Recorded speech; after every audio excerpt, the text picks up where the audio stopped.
Nothing will destroy an automotive brand faster than a CEO that doesn't listen to their consumers. For the last 10 years, GM CEO Mary Barra has cut corners when it comes to quality, and people who have been loyal to the GMC and Chevy brands are starting to move on. And now they've stopped buying vehicles from GMC and Chevy, and they're switching over to Ford, Ram, and Dodge. The last few years have been a disaster for GM. Their V8 engines are blowing up, the new Corvette is catching fire, and now a recent decision from Mary Barra has everyone saying they'll never buy a GM-built product ever again. GM owners are frustrated, and they have every right to be. So in this video, I want to talk about some things that GM is doing completely wrong, a few things that they've gotten right, and some other auto brands that have also made some serious mistakes. Because Mary Barra is not the only CEO making dumb decisions right now.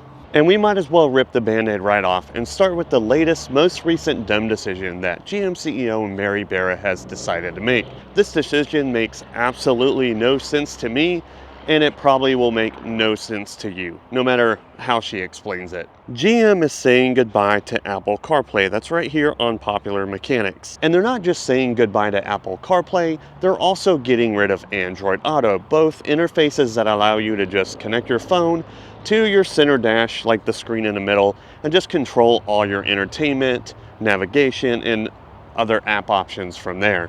And honestly, most vehicles, and just about every vehicle, it is a seamless integration. You either plug it into your car or use Bluetooth wireless, and it pops up the screen and you're good to go. General Motors is dropping Apple CarPlay and Android Auto support across all of its brands. And when I mean all of its brands, I mean every single one of them. Buick, Cadillac, Chevrolet, and GMC are no longer going to support any of these Android Auto or Apple CarPlay applications. And recently, Mary Barra appeared on an episode of The Verge's Decoder podcast, and she tried to rationalize and explain the reasoning behind this. But as we looked at it and as we made that decision, we were getting a lot of feedback from customers that it was very clunky moving back. It wasn't seamless, and frankly, in some cases could be distracting to move back and forth between if you were doing something that you could do on a phone projection type of system versus if you needed to do something in the vehicle.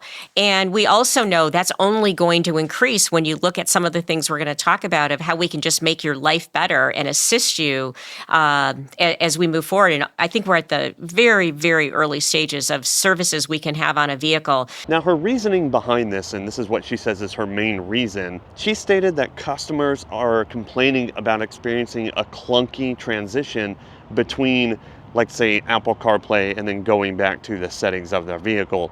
And honestly, you can't blame Apple CarPlay or Android Auto for this clunky transition. If there's any sort of clunky transition, it's going to be in GM's software. You know what also bothers me about Mary Barra's statement about it just being too clunky and cumbersome between switching through all the apps and everything is, I think they're just being lazy and is just unwilling to admit that they don't have good programmers, because good programming fixes all of the electronic bugs that she's discussing. I'm sitting here in my Jeep, a Fiat Chrysler product, and arguably a lot of people think they're the worst quality products that you can buy. But honestly, I've had pretty much zero issues with this Jeep in the 65,000 miles that I've owned it. And I beat this thing up. That's my dog. Let me show you just how easy this is. And I hope you're listening, Mary Barra. As you can see, here's the default media screen right here. There's the phone. I'm going to plug my phone in right here.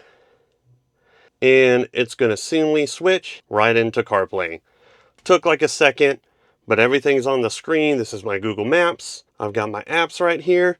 Everything that I need. And look, it's a separate button that says CarPlay on the screen. And I can go straight into the rest of my apps in the Jeep pretty easily. Isn't that magical? Doesn't seem very cumbersome or difficult to program to me. But apparently for GM, it's impossible. So it's something that they can address in GM software to make it a smooth transition and not so clunky as Mary Barra says. And I'm guaranteeing that it's really not that many people complaining about it. It's probably more of Mary Barra trying to find some other way to charge people guaranteed monthly subscriptions through apps inside of GM's own software. And if people are using Apple CarPlay and Android Auto, all the apps run through your phone here, GM gets none of that money. So I guarantee you it's more of a financial play than being some sort of actual technological breakthrough. Now, if all of these newer GM vehicles are going to get rid of Android Auto and CarPlay, what does that mean if you have an existing, Chevy truck, or like this Equinox right here, or any other GM vehicles that already have CarPlay and Android Auto in it? Well, they did state that they're going to go ahead and retain the functionality in those systems. So in your vehicles that already have it, you can continue using it and it's not going to be an issue. But I definitely want to know what you think. Do you think this is a dumb decision, and would it keep you from buying any sort of GM product in the future? Let me know in the comments below, because I personally use my Apple CarPlay for everything, like all my entertainment, my Google Maps and navigation, playing my music, and I find it much better than most of the systems that automakers develop from scratch. So the navigations are crappy, the apps are not that great, and so Apple CarPlay is usually my go-to. So if an automotive brand is not going to use CarPlay, I'm probably not going to buy that brand. Now, getting rid of CarPlay and Android Auto is not the only serious mistake that GM has made over the past few years. I want to talk about some mistakes with their vehicles that I think, if they would have done things different, would have been way better for them. And honestly, some of these things really kind of annoy me and don't make any sense. Now, most days I'm outside filming videos, whether that's like in a parking lot or walking around a car dealership. When it's hot, that means you got a chance of being sweaty and probably stinky. But thanks to today's sponsor, Mando, I don't have to worry about any of that. Mando is made for men like you and me that work real hard, but we don't, at the end of the day, want to smell like we've been outside all day sweating. But this Mando deodorant plus sweat control, it lasts all day long, and by the end of the day, I'm still smelling fresh. I've been using Mando for about a week now, and I want to show you a few things that I got in my first package of Mando. I'm currently using this deodorant plus sweat control right now, and it's Mount Fuji smell. I like this whole body deodorant spray because you can use it, under your arms, under your man bits, your feet, or just basically anywhere. And they also have this whole body deodorant that's like a cream that you can kind of just rub it on wherever you need. And they also have these acidified deodorant wipes for like your pits, package, or even your feet. If you want to try Mando for yourself, I highly recommend it. You can get their starter pack for just $30. Click the link in the description or scan the QR code to grab your Mando starter pack today. Thanks to Mando for sponsoring this video. Let's get back to it. Starting with the Blazer, Chevy had every opportunity to make the Blazer something really, really cool. When I heard Chevy was coming out with a new Blazer, it was right around the time that Ford had also announced that they were coming out with a new Ford Bronco. And the Jeep Wrangler owner in me, I've always owned Jeep Wranglers for like over 10, 15 years now. I've always had one because I like doing fun off-roady things. And so it reminded me of a time when Ford had an awesome Bronco and the Jeep Wrangler was kicking butt on the trails, and Chevy also had this really awesome V8 Bronco, and they all competed together in the off-road space. And that brought back some nostalgia of the big three fighting each other to dominate the off-road space. And then what does Chevy do? They turn the Blazer into just another crossover SUV, just like every other SUV that you see on the road today. And I've got to say this, we have enough crossover SUVs. They are literally everywhere. And there's so many crossover SUVs in this world today and in the automotive space that Ford doesn't even sell cars anymore. They just sell SUVs, with the caveat of the only car being the Mustang. But that's a specialty vehicle. It's a sports car. It's not like the Ford Taurus or anything. And so they turned what could have been a really cool off-road vehicle into this normal, average-looking SUV that doesn't do anything cool, doesn't let you have fun off-road, doesn't compete with the Jeep Wrangler or the Ford Bronco, and it's just kind of boring. And what also doesn't make sense to me about that Blazer back here, right there, is they already have an SUV that's around the same size of the Blazer, and that would be the Chevy Traverse. It has similar dimensions to the Blazer. It's a crossover SUV. It's slightly bigger, but not much bigger, and it serves the purpose of the getting around town, hauling the family, SUV stuff. And then they also have the Equinox. It's the smaller Bronco Sport competitor. And so why did they turn the Blazer into something that's just not what it used to be? A classic off-roader that competed with the full-size Bronco and the Jeep Wrangler Rubicon. Just more boring crossover SUVs, filling up the roads, filling up the lots, and not putting more excitement back into a brand that is slowly becoming a little bit boring. I mean, look at how many Traverses they have. SUVs are everywhere, and it's kind of insane. Blazer, super boring, boo, huge mistake. Now, the second mistake that GM has made over the last couple years is one of their trucks, and that's going to be the new Chevrolet Silverado EV. I understand why a lot of automotive brands have been trying to push EVs so hard.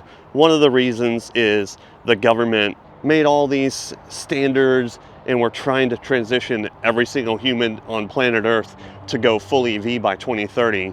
And so when the government gets involved in private businesses or publicly traded companies, it usually is not in the best interest of the consumer or people who fall in love with these brands. So it forced Chevy and GM to go from the standard Silverado and spend billions of dollars building a product like the Silverado EV that a lot of people are not buying, are not interested in, and definitely do not want as a work vehicle or even as like an everyday vehicle to drive your family around town. And as a matter of fact, sales are so slow on these EV Chevys that some dealers are having to give like $20,000 off these to get them off the lot.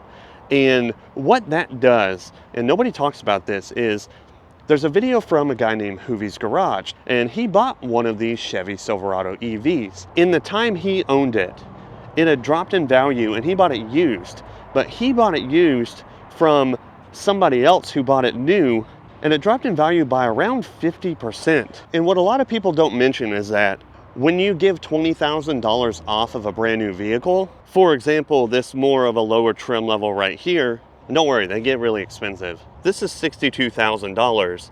And these are the ones that are selling a little bit better. They're probably giving $5,000 to $10,000 off of these lower trim level ones. But then you have the upper trim level ranges, like this Trail Boss right here. And you'll probably get a little bit of sticker shock on the price of this thing. It's $92,000. And most of the time they gotta knock 20 grand off of these, depending on the market that you're in, to get these off of dealer lots. And that drops the value instantly by $20,000. Then when you drive that off the lot, it's going to depreciate by another 20% almost instantly. And so not only is this a very slow selling vehicle for Chevy, the depreciation and resale value of these things is just incredibly terrible. But that's not the worst mistake that GM has made over the past couple years. There's something even worse. This Chevy truck behind me has the 5.3 liter Ecotec V8 engine. And the engine in this truck has had a lot of major problems over the past few years. And one of the biggest issues it was having is that cylinder deactivation. It was causing a lot of the rocker arms to fail and things inside of that. And it was just catastrophic for the engine, causing a recall on the 5.3 and a lot of frustration for owners of the 5.3 when they had to either bring it in for service for the fix it themselves if they're out of warranty, or it was even leaving them potentially stranded on the side of the road.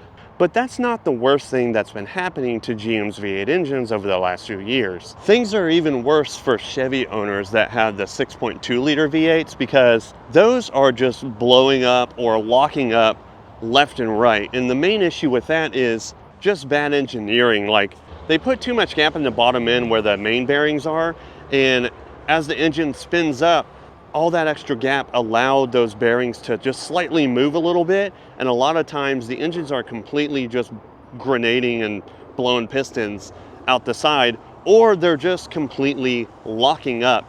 And that's really dangerous, because if a motor seizes while you're driving and just everything locks up, more than likely you're obviously not expecting it.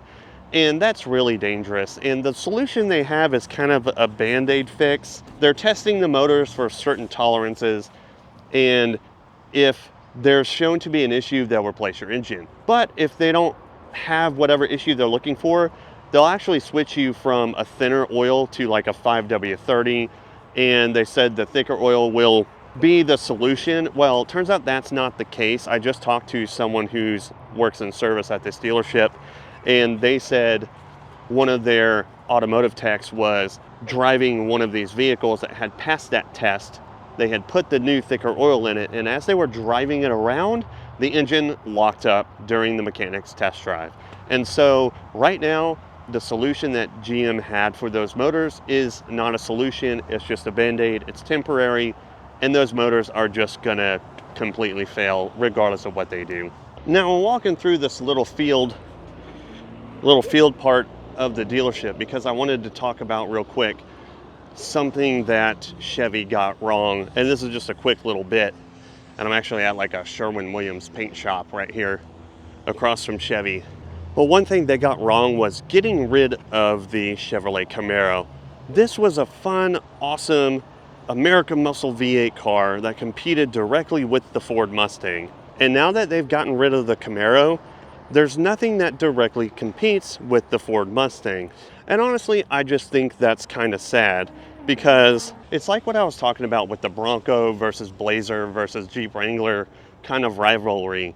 We've always had that Dodge versus Chevy with the Camaro versus Mustang and the pony cars and the muscle cars, and there was always this battle between the big brands. And I think with the phase out of a lot of the fun cars, like especially Dodge too, you know, they got rid of all their muscle cars and turned it into some dumb electric thing, which I'll talk about a little bit further here in a minute. But they're just taking all the fun out of their brands, and we're turning around here and they just have nothing but boring commuter cars and SUVs. And I just think they're taking the fun out of life. But there is one vehicle that Chevy did do good on, something they did do right, and that's the new Corvette. And they have a new Corvette right now, and it's in the showroom, and I don't want to go inside and annoy them, but I just want to take a second to say that Chevy did so many things right with the new Corvette, and it's able to compete with all of these supercars and a lot of times even beat it, especially with the new ZR1. That thing is just a beast. And so I'm hoping that Chevy sees the success in the sales of the Corvette, and maybe down the line they bring back the Camaro. That would be really awesome. And if they could put the V8 from the Corvette into the new Camaro, and if they got to detune it, that's okay, but that's a good V8 engine. They're not blowing left and right like the V8s in the trucks. So I think that's one way that Chevy could improve and bring back something else cool, because the Corvettes are really expensive, and it would be nice to see that Camaro Mustang rivalry come back from the dead. Now, speaking of the Camaro, I did find something cool behind service, and I think this will make my point on how the Camaro is a really cool car. They've got an SS back here in the service department, and someone's got a few mods on this, and honestly, this is looking pretty clean. I think this looks better than the new Mustang. Like, look at the size of those brakes on the SS. Those are just insanely huge. And it is the 1LE, which is the more track-focused package. Just a great looking car. The 1LE package makes it even better. And of course, this Camaro is blessed. And I want Chevy to be a blessing to the American public and make the Camaro great again. Right now, that's enough here at Chevy. I want to talk about a couple of other automotive brands that have also made some serious mistakes over the last few years. And the first one I want to talk about is Ford.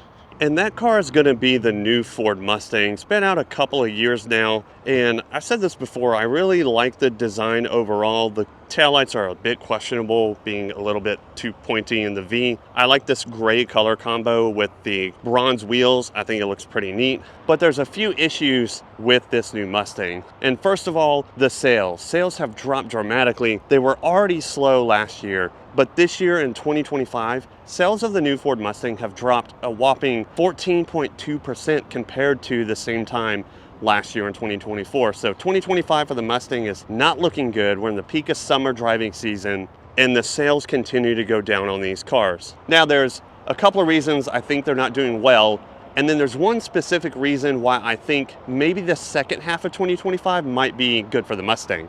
First off, most of it is good except for the dash of this thing being all electronic and going all the way across. I personally think it's like lazy design, and a lot of people that I've talked to don't really like the layout of the dash. Other than that, the interior is really nice and looks pretty similar to the previous generation, but it's missing that double bubble. You know, usually on the front, you'll see a hump here, a little bit flat, and then a hump over there on that side. And it's virtually gone now, and a lot of people are mad that that design is gone. Second of all, when these came out, they're not tunable. They were locked. Nobody could tune these things, and it was almost impossible. However, there might be some light at the end of the tunnel.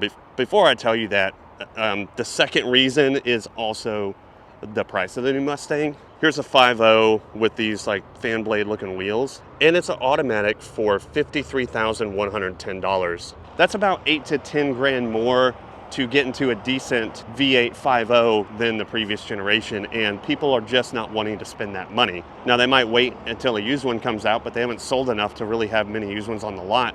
But like I said, there's a light at the end of the tunnel, and I think sales might pick up for one reason, in that the tuning has now been unlocked. There's some tuners out there that are able to get some more horsepower. They can tap into the ECU now, and they can control the power in this thing, which I think for the future, the V8 is going to be pretty cool, because Ford is the only brand that still makes a cool Mustang, a cool V8 car in America. The Camaro's gone, the Dodges, the Charger, the Challenger are gone, and there's really no competition. So now I want to jump back on the Dodge train for a minute, because there's one huge mistake that Dodge made in the past 2 years that they finally realized how big of a mistake it actually was, and they fixed it. And that was the new Dodge Charger. Now, a few years ago, Dodge canceled all the Hellcats and the Scat Packs and the SRTs, and they stopped putting V8s in the Charger and the Challengers, and a lot of people were really disappointed. And then they announced this thing, an all-electric version of the Dodge Charger, and people were pretty much instantly disappointed. They were telling Dodge that it's not what they want, and they told Dodge that they're not going to buy it. And the buyers followed through on that. They didn't buy it. Not very many of these have been sold, and Dodge is feeling the pain from it. And when you compare the price of, let's say, buying one of these new electric versions of the Charger to like a used Dodge Charger or Dodge Challenger, it just doesn't make financial sense to buy these either, because they can get pretty pricey.